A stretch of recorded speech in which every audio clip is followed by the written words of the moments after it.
Hey there, Father Michael here. So, yesterday, I just happened to be praying the Psalms, and I ended up in Psalm 119, which is the craziest, longest psalm ever. It's 176 verses. it's endless. That's why, we would never dare to have that whole thing be part of any mass or worship service, because people would revolt. They would just leave. But at the very end of that psalm, which is verse 176, if you can believe it, it says, "I have strayed like a lost sheep. Seek your servant, for I have not forgotten your commands." Well, I don't know about sheep. I've seen them on TV. I think I've probably seen some in a field somewhere driving by. I don't know. They don't look that fast or energetic to me. I think maybe for a city boy, maybe the image of a dog works a little bit better for me. So I'm thinking of a few years ago when I was living for about a year with my sister, and her dog, Mac, was just a wild child. he had a huge backyard, all fenced in. He could go outside and run and frolic and sun himself and chase squirrels all day, every day, if he wanted to. And he even had a little doggy door, so he didn't even have to ask to go outside. So you'd think he'd have some level of contentment, but no, because that was the backyard, and he wanted to get out the front door. So if that front door was left open for more than 20 seconds, oh my God, that dog was gone, out, running through the neighborhood. I have spent, I don't even know how much time, running through other people's yards like a damn fool, calling his name, hoping that he will listen to me. And he, of course, doing what dogs do, looks over his shoulder at me like, "Yeah, I know it's you." Not yet. Not done yet.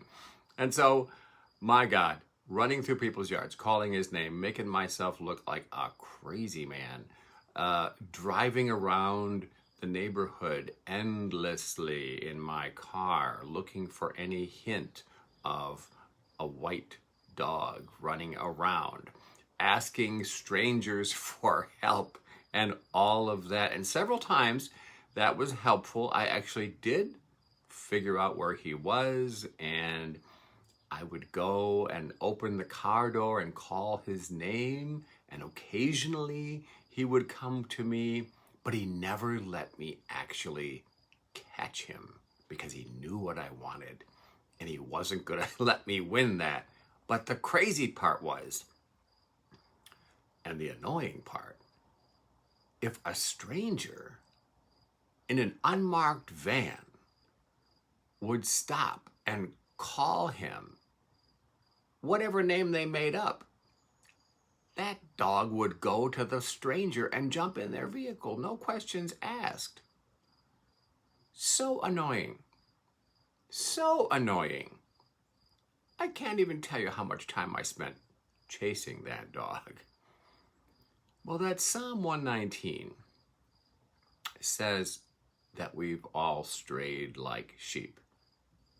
Well, unless you have some sheep experience that I don't have, I think the dog image is better, because we all straight up live the Mac life from time to time. Some of us a hell of a long time. We get lost in the distractions of this world. We have a whole lot to be thankful for, to be grateful for, but we're always looking for an opportunity to run and take off and seek out something new, just in case we missed something in this life. Other times, we're okay being in our own backyard. We're pretty grateful, but maybe we're overwhelmed because our to-do list just doesn't have enough time attached to it. We can't get everything done, whether that is school or work or taking care of our kids, taking care of our parents when we get older, engaging in some kind of leisure time activities, not to mention our donations of time and talent in the ministries to which God calls us to participate. And so we neglect the one thing we need never neglect, which is our legitimate self-care. We neglect the self-care and our spiritual life, and that always leads. There's a straight line right there that leads to unhealthy habits, addictive behaviors of one kind or another. That's just how it goes. So, what do we do about all that?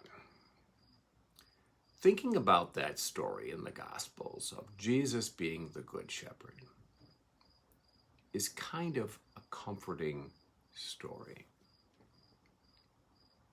Jesus, the Good Shepherd, the one who always searches for the lost sheep, the lost dog in this case. God is always ready to chase through backyards calling our name. Always driving around the neighborhood hoping to catch sight of us and try to get us back in the Godmobile so he can take us home where we belong. And unlike me when I'm looking for Mac, never annoyed. God is always rejoicing, always overjoyed at the thought that we're actually listening to our name being called and ready to do the next right thing. When we slow down our lives just enough so that we can perceive the presence of God all around us, and most importantly, right here within us, then we're on the right track. We can find contentment. We can find reasons to rejoice in being in our backyard. And we can celebrate our life exactly as it is in this moment.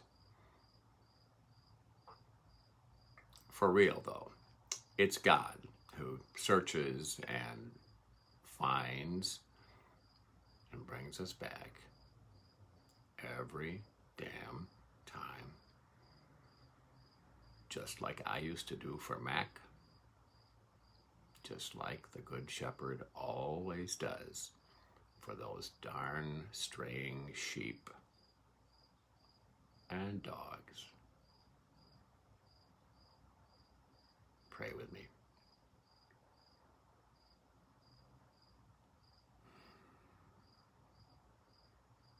Divine, loving, ever-pursuing God, we open our hearts in this moment to your divine healing presence within us. Forgive us for our tendency to run away from you,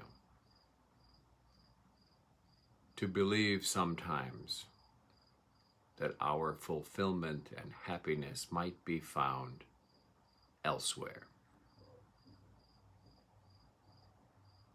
Today, call our name. Bring us back. Show us how to take the next step to reconnecting our lives with your life within us. Help us to set aside whatever addictive behaviors have hold of us, whether it's drugs or alcohol, our need to control, our need to be passively aggressive, our unwillingness to be true to who you have called us to be.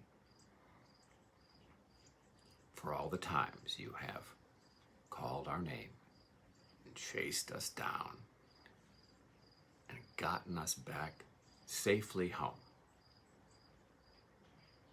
we thank you. Amen.